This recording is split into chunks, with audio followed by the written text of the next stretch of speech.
This is Dr.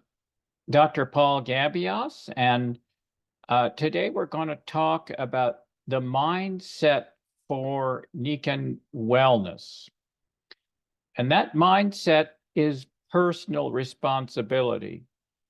And I started with this mindset almost from the day I was born. I was born a premature baby. I was born on June 17th, 1952, and I was supposed to be born in September. I had a twin along with me, but she died at 23 hours old, and her name was Joanne. And so we named our first daughter Joanne. Now, speaking of which, my wife informed me that we were married in 1989, not in 1988, as I had said in the previous video. My mother said that when she brought me to the pediatrician when I was about 6 months old, she heard him say, "Oh, I hope it's not what I think it is." She heard him say that from the other room. And because she suspected that there was something wrong with my eyes. And it turns out that I had developed in the incubator at St. Mary's Hospital in Montreal, what they called then retrolental fibroplasia.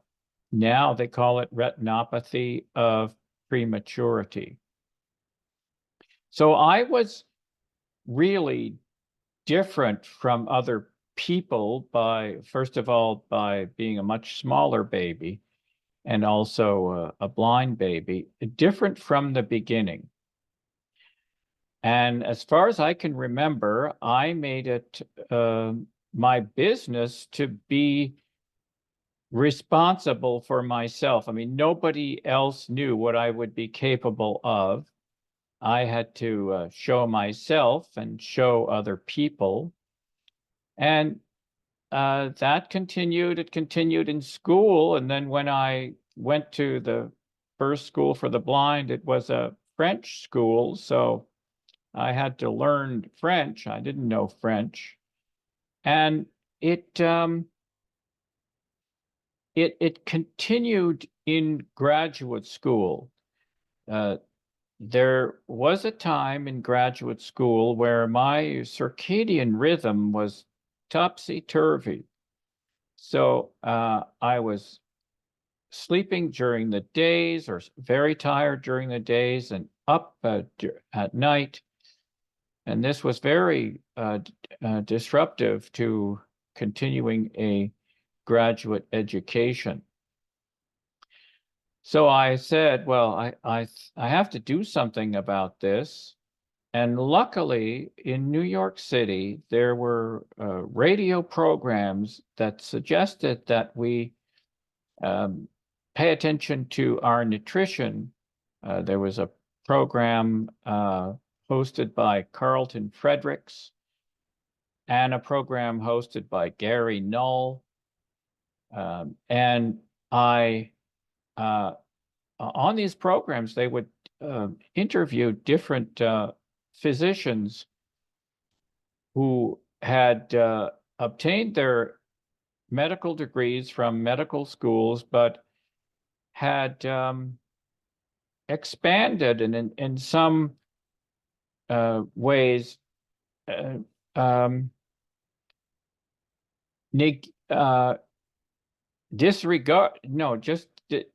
not disregarded, they abandoned, that's the word I want. They abandoned, what they were taught to do for conditions, for medical conditions, they abandoned what they had been taught to do in medical school because that always involved drugs or surgery.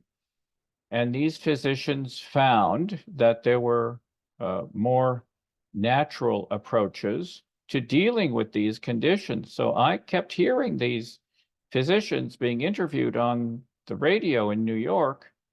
So my mind was made open to this approach.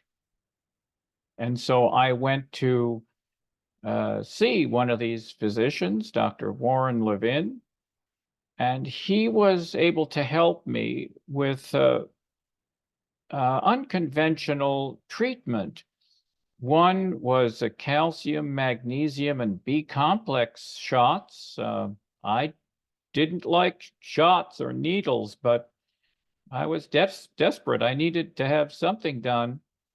And also, those were shots that his physician assistant gave you right in the butt cheek. And there were other shots, adrenocortical extract shots. Those were given in the arm. And I was diagnosed with hypoglycemia, low blood sugar.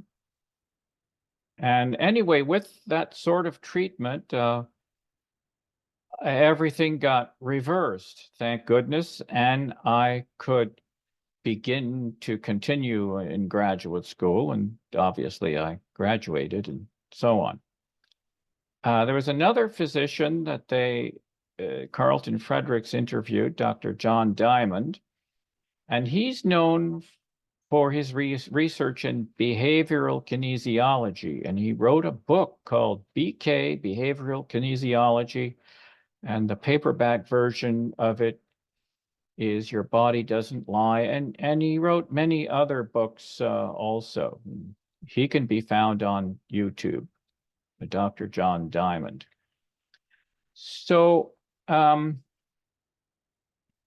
mind from the beginning was open, not only open, but had to deal with the idea that to get things done, you don't necessarily, you're not necessarily going to be able to do what other people do.